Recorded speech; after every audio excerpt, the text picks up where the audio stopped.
hello friends, நீங்க 12th படிச்சிட்டு இருக்கீங்க. நெக்ஸ்ட் இயர் பாத்தீங்கன்னா மெடிசன் ஃபீல்ட்ல எடுத்து படிக்கணும். ஆனா சிம்பிளா இருக்கணும், ஈஸியா இருக்கணும் அப்படின்னா கண்டிப்பா நீங்க பிசியோதெரபி எடுத்து படிக்கலாங்க.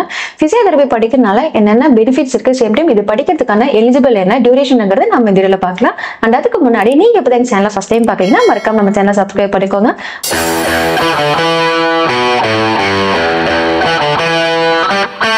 ஓகே, ஃபர்ஸ்ட் நம்ம பிசியோதெரபி பத்தி பார்ப்போம். பிசியோதெரபி அப்படின்னா ஒரு யூஜி கோர்சஸ் தாங்க. இந்த கோர்ஸ் பார்த்தீங்கன்னா பிஎஸ்சில வரும். அண்ட் இந்த கோர்ஸ் 3 இயர்ஸ் படிக்கிற மாதிரி இருக்கும். அண்ட் பிசியோதெரபில பாத்தீங்கன்னா 6 செமஸ்டர் இருக்குங்க. ஆக்சுவலி பிசியோதெரபி அப்படிங்கிறது என்னன்னா பேசிக்கா ஒரு இல்னஸ் ஆனவங்க, இன்ஜுரி ஆனவங்க, இல்ல ஓல்டேஜ் பீப்புளா இருக்காங்க, ஆர் டிசபிள் பீப்புளா இருக்காங்க அப்படின்னா அவங்களுக்கு மெடிசன்ஸ் எல்லாம் இல்லாம, எந்த ஒரு சர்ஜரி இல்லாம அவங்களுக்கு பாத்தீங்கன்னா ஒரு மூவ்மெண்ட்ஸ் ஆர் எக்ஸசைஸ் மூலமாவே கியூர் பண்றதாங்க பிசியோதெரபி அப்படின்னு சொல்லுவாங்க. பிசியோதெரபி அப்படிங்கிறது simple and easiest way to clear the problem சொல்லலாம். அண்ட் இந்த கோர்ஸ் எடுத்து படிக்கிறதுக்கான எலிஜிபிள் என்ன அப்படின்னா நீங்க 12th பாத்தீங்கன்னா பயாலஜி குரூப் கண்டிப்பா எடுத்திருக்கணும். மேத்ஸ், கெமிஸ்ட்ரி அண்ட் பயாலஜி இருக்கணும்.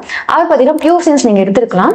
அண்ட் இந்த கோர்ஸ் படிக்கிறதுக்கான பர்சன்டேஜ் எவ்வளவு இருக்கணும் அப்படின்னா நீங்க 12th 50% மேல எடுத்திருக்கணும். அண்ட் ஒரு சில காலேஜஸ் பொறுத்து 60 or 70% மேல நீங்க எடுத்திருக்கணும். அண்ட் இந்த கோர்ஸ் படிக்கிறதுக்கான ஃபீஸ் எல்லாம் எவ்வளவு இருக்கும் அப்படின்னு கேட்டீங்கன்னா பிரைவேட் காலேஜா இருக்கு அப்படின்றப்ப உங்களுக்கு கொஞ்சம் அதிகமாவே இருக்குங்க. 1 lakh இருந்து 1.5 lakhs வரைக்கும் இருக்கும்.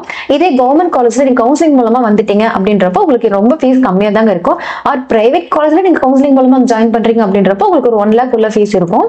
அண்ட் பிசியோதெரபில இருக்கக்கூடிய பேசிக் சப்ஜெக்ட்ஸ் அப்படின்னு பார்க்கும்போது என்ன, பயோமெடிக்கல், பயோகெமிஸ்ட்ரி அண்ட் நர்சிங்கோட பேசிக் படிப்போங்க. இது எல்லாம் பார்த்தீங்கன்னா safety and emergency subject, sociology, microbiology, first aid பத்தி படிப்பாங்க, சிபிஆர் அண்ட் பார்த்தீங்கன்னா SNS therapy, electro therapy. So இந்த சப்ஜெக்ட்ஸ் எல்லாம் பார்த்தீங்கன்னா பிசியோதெரபி நம்ம படிக்க போறோம். ஸோ இந்த கோர்ஸ் படிக்கிறதுனால என்ன பெனிஃபிட்ஸ் இருக்கு அப்படின்னா நீங்க வந்துட்டு மெடிக்கல் கவுன்சிலிங்ல லைசன்ஸ் வாங்கிட்டீங்க அப்படின்னா ஓன் கிளினிக் ரன் பண்ணலாம். இதெல்லாம் பார்த்தீங்கன்னா கவர்மெண்ட் அண்ட் பிரைவேட் ஹாஸ்பிட்டல்ஸ் பார்த்தீங்கன்னா நீங்க ஒரு பிசியோதெரபிஸ்டா ஒர்க் பண்ண முடியும். அண்ட் கவர்மெண்ட் ஜாப்ஸ் அப்படின்னு பார்க்கும்போது கவர்மெண்ட்ஸ் நடத்தக்கூடிய நர்சிங் ஹோம்ஸ் அண்ட் டிஃபென்ஸ் ஆர்கனைசேஷன்ஸ்ல பார்த்தீங்கன்னா நீங்க ஒர்க் பண்ண முடியும். அண்ட் இது மட்டும் இல்லாம பாராமெடிக்கல் இண்டஸ்ட்ரீஸ், ஹெல்த் இண்டஸ்ட்ரீஸ் நீங்க ஒர்க் பண்ண முடியும். தெரபி முடிச்சுட்டு நீங்க மாஸ்டர் கோர்ஸ் படிக்கிறீங்க அப்படின்றப்போ நீங்க எக்ஸாம்ஸ் எழுதுறீங்க, பாஸ் ஆயிட்டீங்க அப்படின்னா கண்டிப்பா நீங்க ஒரு கவர்மெண்ட் ஹாஸ்பிட்டல்ல கூட நீங்க பிசியோதெரபிஸ்டா ஒர்க் பண்ண முடியும். சோ இந்த மாதிரி பிசியோதெரபில பார்த்தீங்கன்னா நிறைய ஆப்ஷன்ஸ் இருக்குங்க. இப்போ யாரெல்லாம் 12th முடிச்சுட்டு பிசியோதெரபி படிக்கணும், பெஸ்ட் காலேஜ்ல அட்மிஷன் பாக்குறீங்க, same time fees cut off doubt இருக்கு அப்படின்னு நினைக்கிறீங்களா, கண்டிப்பா எனக்கு கால் பண்ணுங்க.